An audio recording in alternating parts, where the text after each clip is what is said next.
اتنی بے عزتی؟ تب میں بیگم کیا ہوئی؟ زینت اور باندیاں سنیں گی تو کیا کہیں گی؟ اس بے عزتی کے بعد منہ دکھانے لائق کہاں رہی؟ اب تو مرنا ہی ٹھیک ہے۔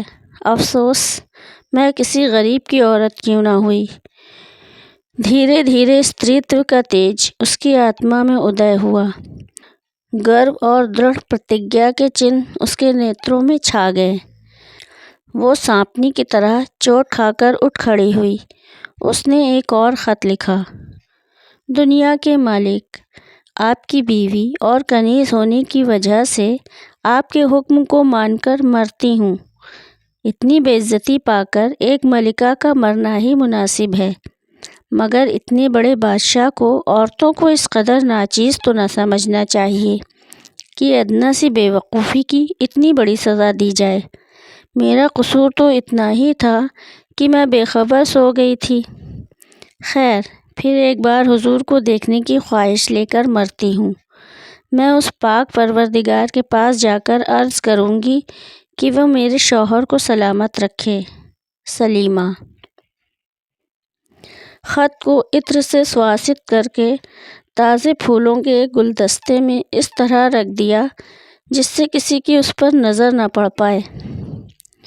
اس کے بعد اس نے جواہر کی پیٹی سے ایک بہمولیہ انگوٹھی نکالی اور کچھ دیر تک آنکھ گڑا گڑا کر اسے دیکھتی رہی، پھر اسے چاٹ گئی۔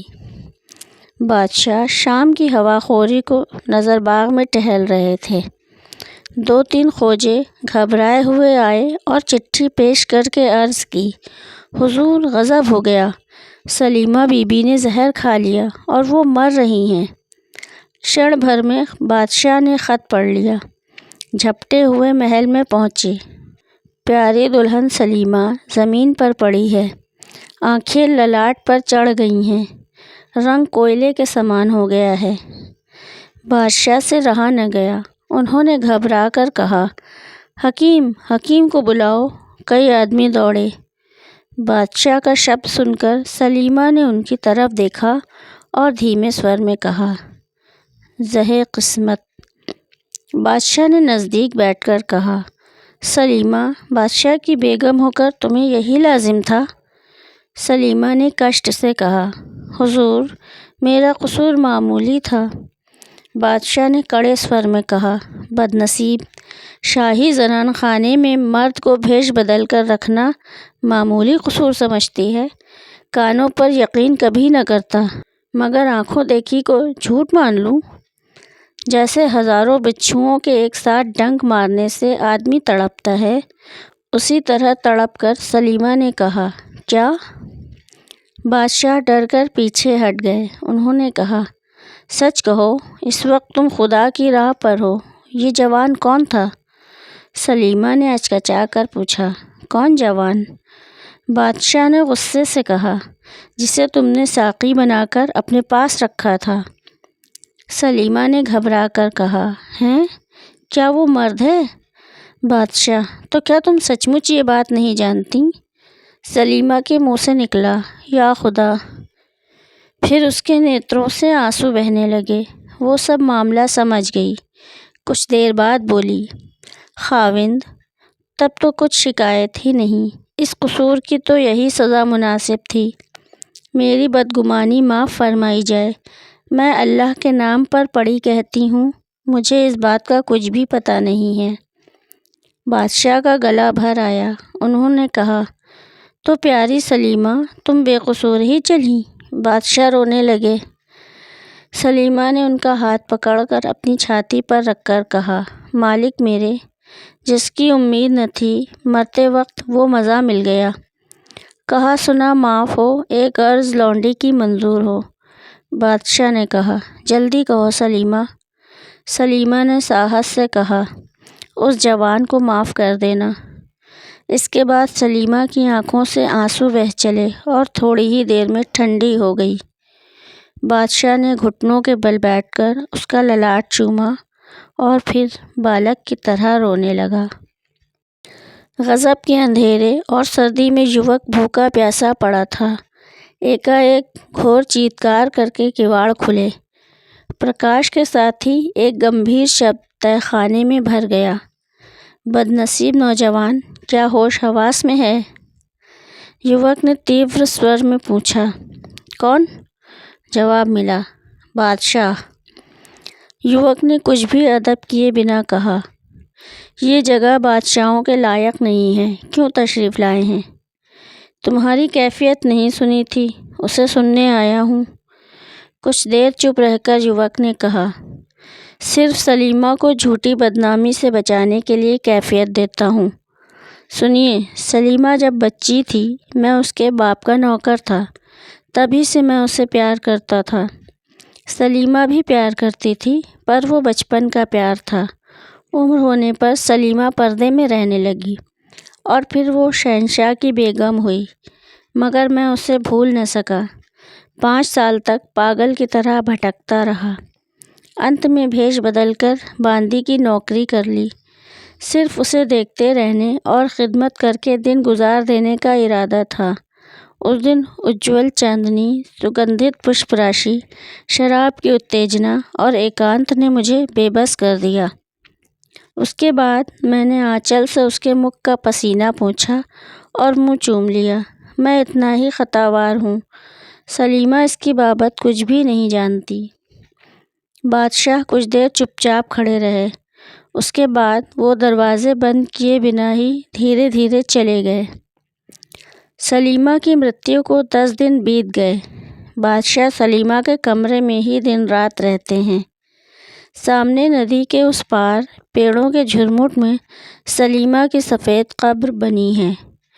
جس کھڑکی کے پاس سلیمہ بیٹھی اس دن رات کو بادشاہ کی پرتیکشا کر رہی تھی، اسی کھڑکی میں، اسی چوکی پر بیٹھے ہوئے بادشاہ اسی طرح سلیمہ کی قبر دن رات دیکھا کرتے ہیں۔ کسی کو پاس آنے کا حکم نہیں۔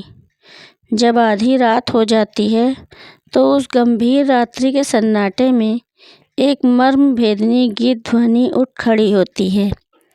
بادشاہ صاف صاف سنتے ہیں، کوئی کرون کومل سور میں گا رہا ہے، دکھوا میں کیسے کہوں میری سجنی۔ دوستوں، امید ہے یہ کہانی آپ کو ضرور پسند آئے گی۔ پلیز کمنٹ میں اپنی رائے ضرور لکھیں، اور ہاں، ویڈیو کو لائک کرنا اور چینل کو سبسکرائب کرنا بالکل نہ بھولیں۔ شکریہ دوستوں، پھر ملیں گے ایک نئی کہانی کے ساتھ۔ تب تک کے لیے وداع۔